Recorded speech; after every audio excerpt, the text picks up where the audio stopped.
सो hey everyone, तो आज हम लोग good girls guide to murder web series की बाकी के 3 एपिसोड 4, 5, 6 को हम लोग एक्सप्लेन करेंगे यहाँ पे।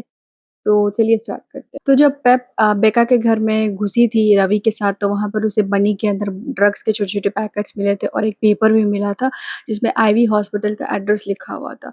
तो रवि और पेप जो है वो दोनों आईवी हॉस्पिटल जाते हैं रात को और उसके बारे में पूछते हैं, बट वहाँ पे कुछ पता नहीं चलता है। एंड वहाँ पे कुछ फाइल्स वगैरह थे, तो वो उसे लेकर के निकल जाती है वहाँ से। और क्योंकि वो ऐसे नहीं निकल पा रही, तो वहाँ पे मैनेजर वगैरह को चकमा दे करके, अलार्म बजा करके वो कैसे भी करके रवि के साथ वहाँ से निकल जाती है। और यहाँ पर हम देखेंगे गाइस कि रवि और पेप की नज़दीकियाँ बढ़ती जाती है, दोनों बहुत ही करीबी दोस्त बनते जाते हैं। बट मुझे एक चीज़ थोड़ी-सी ऑफ लगती है, क्योंकि पेप जो है वो इतना ज़्यादा उसमें डेडिकेटेडली काम कर रही है, बट रवि थोड़ा-सा ऑफ रहता है हमेशा इस चीज़ के लिए। एंड वो पूरे मगन से दिल से काम नहीं कर रहा होता है इस चीज़ का, जबकि उसके भाई का ही मर्डर हुआ होता है। तो मुझे थोड़ा-सा ये चीज़ खटक रही थी। सो गाइस, यहाँ पर हम देखते हैं पेप उस फाइल में सीक्रेट ओल्डर गाय को खोज रही थी जो एंडी से रिलेटेड था। बट वहाँ पे उसे अपने डैड का नाम मिल जाता है और वो उस चीज़ को लेकर के बहुत अपसेट हो जाती है, थोड़ी-सी हार्ट ब्रोकन हो जाती है। एंड उसे लगता है कि उसके डैड का कोई अफ़ेयर वगैरह चल रहा हो, या फिर वो इस बात को नहीं जानती थी, इसके लिए वो अपसेट हो जाती है, थोड़े अपने डैड से नाराज़ भी हो जाती है। तो अब पेप स्कूल जा रही थी और वो अपनी डैड की बातों से परेशान थी थोड़ी-सी, बट उसे वहाँ नैट का भाई डैन मिलता है और डैन उसे अपने साथ ले जाता है और उसे ये सब इन्वेस्टिगेशन बंद करने को कहता है।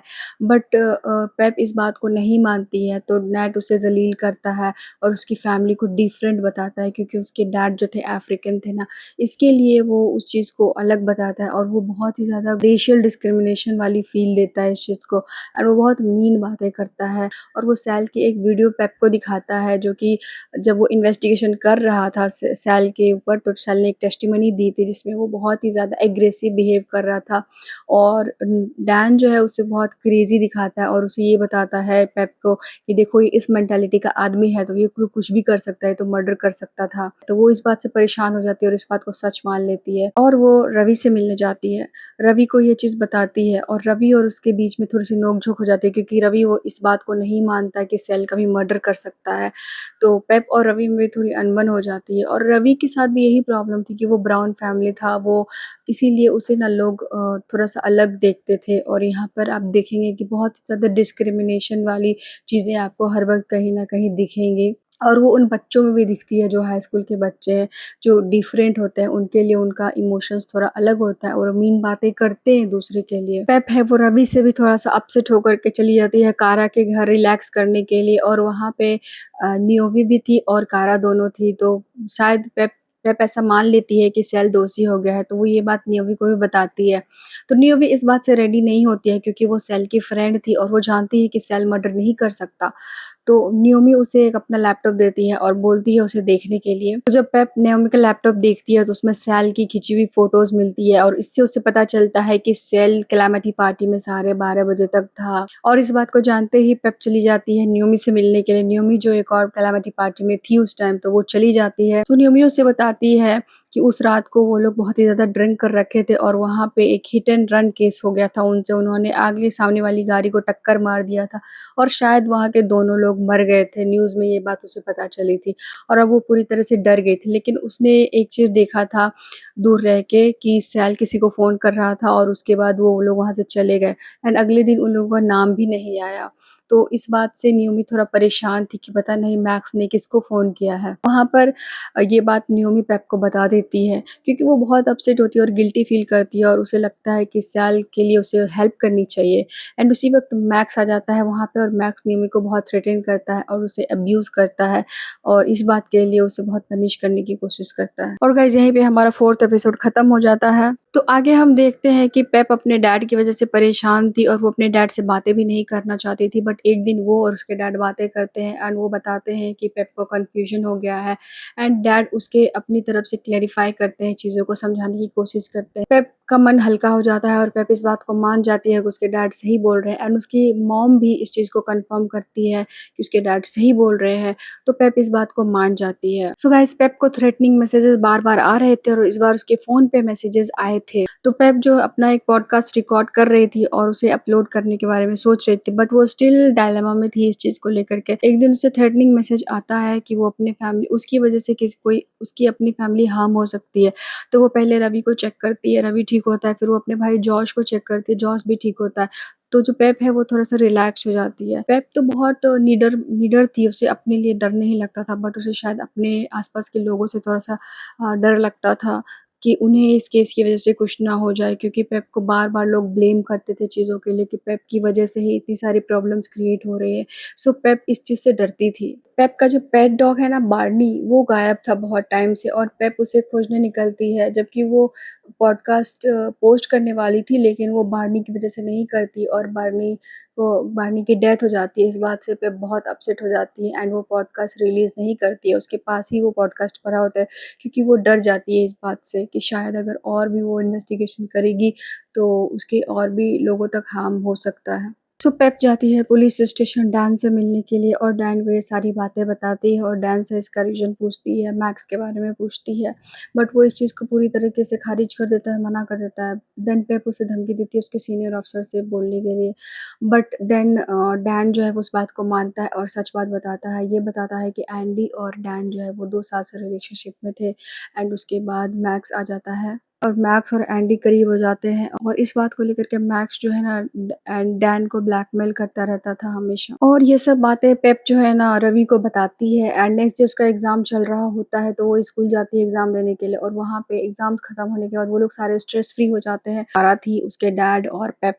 ये तीनों और बाकी सारे फ्रेंड्स जो है वो कारा के डैड के साथ कार में जाते रहते हैं। उससे पहले ही पेप को एक कॉल आता है, सीक्रेट ओल्डर गाय के नाम से कॉल आता है and this is the best part of this series guys. यहाँ पर जो है ना कॉल था न्यूमी का और कारा को तब पता चलता है कि ये जो सीक्रेट ओल्डर गाय ये कोई और नहीं, ये कारा के डैड थे, मिस्टर वॉर्ड, जो उसके प्रोफ़ेसर भी थे, जो स्कूल में उसे लिटरेचर पढ़ाते भी थे।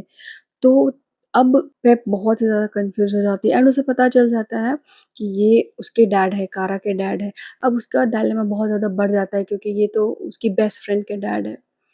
बट उससे पहले पेप क्या करती है कि पेप का दिमाग बहुत फ़ास्ट काम करता है गाइज़, तो पेप जो है ना वो तुरंत एक ट्रैकर डाल देती है कारा के डैड के कार में एंड उसके बाद वो वहाँ पे कारा के जो डैड हैं वो उसे छो उन लोगों को वहाँ पे घर पे छोड़ कर के और वो आगे किसी और काम के लिए निकल जाता है।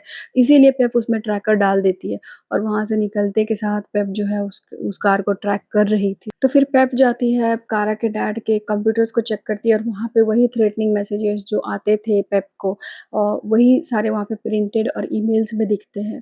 इससे पेप बहुत ही ज़्यादा श्योर हो जाती है कि ये शायद कारा के ही डैड हैं जो जिन्होंने ये सारा कांड किया है।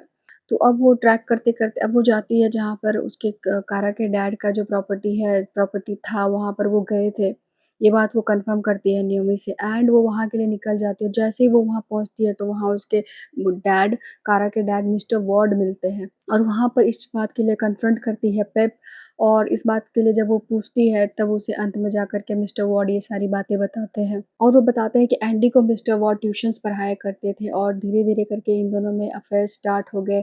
एंडी है वो इन सब चीज़ों को रिकॉर्ड करके रख रही थी और इसके बाद उन्होंने मिस्टर वॉर्ड को ब्लैकमेल करना स्टार्ट कर दिया पैसों के लिए और मिस्टर वॉर्ड अगर इस बात को नहीं माने, पैसे नहीं दिए उसे तो उनके और एंडी के बीच में हाथापाई हो गई थी और हाथापाई होते ही एंडी को चोट आ गई थी और वो वहाँ से फिर चली गई थी। ऐसे ही ये सब बातें कर रहे थे तो एटिक से कुछ आवाज़ें आती है। तो पेप जैसे ही जाती है एटिक में देखने के लिए उसे लगता है कि वहाँ पर एंडी बंद हुई है, लेकिन वहाँ पे कोई और लड़की थी और यहीं पे हमारा 5th एपिसोड खत्म हो जाता है गाइस। तो कारा के डैड मिस्टर वॉर्ड पेप को एटिक में बंद करके चले जाते हैं और वहाँ पे जो लड़की है वो अपनी स्टोरी पेप को बताती है। वो बताती है कि वो रोड साइड पे रहती थी और मिस्टर वॉर्ड ने उसे घर लेकर के आए। उन्होंने उसे बताया कि उनकी 2 बेटियाँ हैं और वो एक प्रोफ़ेसर है। तो इस चीज़ को मान कर के वो लड़की उनके साथ आ गई। अगले दिन सुबह में मिस्टर वॉर्ड ने उनको उस लड़की को एक कहानी सुनाई जिसमें उन्होंने ये बताया कि वो सैल सिंह को वो मारे थे। सैल सिंह का मर्डर उन्होंने किया था। और इस बात को वो अपनी सिम्पैथी के लिए यूज़ करना चाहते थे और वो उस लड़की के सामने रो रोए और बहुत ज़्यादा इमोशनल ड्रामा किया था कि वो लड़की उनको इनोसेंट मान ले। और लास्टली जब वो लड़की ये सारी बातें जान गई, तो वो वहाँ से भागने की कोशिश कर रही थी, लेकिन मिस्टर वॉर्ड ने उसे वहाँ बंद कर दिया एटिक में। गाइस तब तक पुलिस भी आ चुकी थी और पुलिस मिस्टर वॉर्ड को और पेप को और उस लड़की को बाहर निकालती है। तो जैसे ही मीडिया वाले आते हैं और सब जगह ये फ्लैश हो जाता है ये चीज़, तो उसके बाद पेप थोड़ा-सा अपसेट हो जाती है क्योंकि उसने फिर से कारा का दिल दुखा दिया था और कारा के साथ उसका ऐसा ही बार-बार होता आया था क्योंकि कारा की पेप की वजह से कारा को बार-बार तकलीफ होती थी। मिस्टर वॉर्ड जो है वो जेल चले जाते हैं। रवि है वो अब इस टाउन को छोड़ के जाना चाहता था क्योंकि सैल सिंह को एक क्लोज़र मिल चुका था। उसे पता था, रवि को अब ये पता था कि सैल सिंह का मर्डर हो चुका है। तो अब वो शांति से, शांत मन से यहाँ से जा सकता था। अब पेप जो है वो बार्नी के बारे में पता लगाने लगती है और वो मिस्टर वॉर्ड से पूछना चाहती है कि बार्नी को उन्होंने क्यों मारा? लेकिन जब वो मिस्टर वॉर्ड से मिलने जाती है पुलिस स्टेशन में उनसे बातें करती है, तब उन्हें पता चलता है कि जिस दिन बार्नी को हिट किया गया था, उस दिन मिस्टर वॉर्ड लिटिल किल्टन्स में थे ही नहीं। मिस्टर वॉर्ड कारा को ये बताते हैं कि एंडी का और उसके फादर की रिलेशनशिप बहुत ख़राब थी। एंडी के फादर एंडी को बीएफ्स नहीं बनाने देते थे और उसे पार्टी करने नहीं देते थे, अपने फ्रेंड्स से मिलने नहीं देते थे और इसी वजह से एंडी जो है वो पैसे इकट्ठा कर रही थी ताकि अपने डैड से अलग होकर रह सके वो। तो अब पेप का शक जेसन की तरफ जाता है क्योंकि उसे ये भी पता चल चुका था कि जहाँ पे ये एंडी का मर्डर हुआ था उसके डैड का लोकेशन उसके आस-पास ही बता रहा था। तो अब पेप जो है वो जेसन के वर्कशॉप में जाने का सोचती है और मिस्टर वॉर्ड उसे ये भी बताते हैं कि उन्होंने नियोमी की डायरी पढ़ ली थी और नियोमी की डायरी में सब कुछ लिखा हुआ था हिट एंड रन केस के बारे में, तो उसे लगा था कि उसकी बेटियों पर शक जाएगा, इसके लिए उन्होंने सैल सिंह को मार दिया था। अब पेप जाती है जेसन के वर्कशॉप पे और वहाँ पे वो बैन खोजने लगती है। आखिरकार बैन उसे मिल जाता है बट जेसन उसे पकड़ने ही वाला होता है, तो उसकी फ्रेंड जेसी उसे आकर बचा लेती है और जेसी उसे ये बात बताती है कि मिस्टर जेसन काफ़ी अच्छे इंसान हैं और एंडी और बेका ही काफ़ी बिगड़ैल और बेकाबू लड़कियाँ थी। जेसी बताती है कि एक दिन बेका भी कैलेमिटी पार्टी में चली जाती है और उसे कोई ड्रग्स देकर उसका रेप कर लेता है। इस बात का पता बेका को बहुत टाइम के बाद चलता है। अब ये बात जो है वो पेप बेका से जाती है पता करने के लिए। बेका उसे बताती है कि उसे पता था कि ये ड्रग्स एंडी ने ही मैक्स को बेचे हैं और मैक्स ने उसे ये ड्रग्स दिया और उसके साथ गलत काम किया और इस बात का ज़िम्मेदार वो एंडी को ठहराती है और एंडी एंडी जब उसे आकर ये बताती है कि वो अब इस घर को छोड़ रही है, तो बेका अपना आपा खो देती है। वो ये बताती है कि उसे अपने डैड के साथ अकेला रहना पड़ेगा और इस बात को सोच के बेका बहुत अपसेट हो जाती है और वो एंडी को बहुत ज़ोर से पुश करती है। उन दोनों में आपस में झगड़ा होने लगता है, तो बेका जो है वो काफ़ी ज़ोर से एंडी को पुश करती है और पुश करने की वजह से एंडी ज़मीन पर गिर जाती है और वहीं पे उसकी डेथ हो जाती है क्योंकि वो पहले से ही मिस्टर वॉर्ड के यहाँ से चोटिल होकर के आई थी। अब बेका पेप को बताती है कि चलो मैं तुम्हें एंडी के पास लेकर चलती हूँ और वहाँ पर एक उसे जगह खाली जगह खंडर में लेके जाती है जहाँ पर एक कुआँ था और वहाँ पे वो पेप को भी वही ड्रग्स दे देती है और उसे कुएँ में धकेलने की कोशिश करती है। लेकिन ऑन टाइम एकदम रवि और कारा आ जाते हैं और उसे बचा लेते हैं और पुलिस भी आ जाती है। पुलिस बेका को पकड़ के ले जाती है और यहीं पे हमारा 6th एपिसोड खत्म हो जाता है। पेप के एग्ज़ाम्स खत्म हो गए थे और वो अब कैम्ब्रिज जाने की तैयारी कर रही थी, कैम्ब्रिज के बारे में सोच रही थी और रवि भी जो है वो जॉब करने के लिए चला जाता है और यहीं पे हमारा सीज़न 1 भी खत्म हो जाता है गाइस।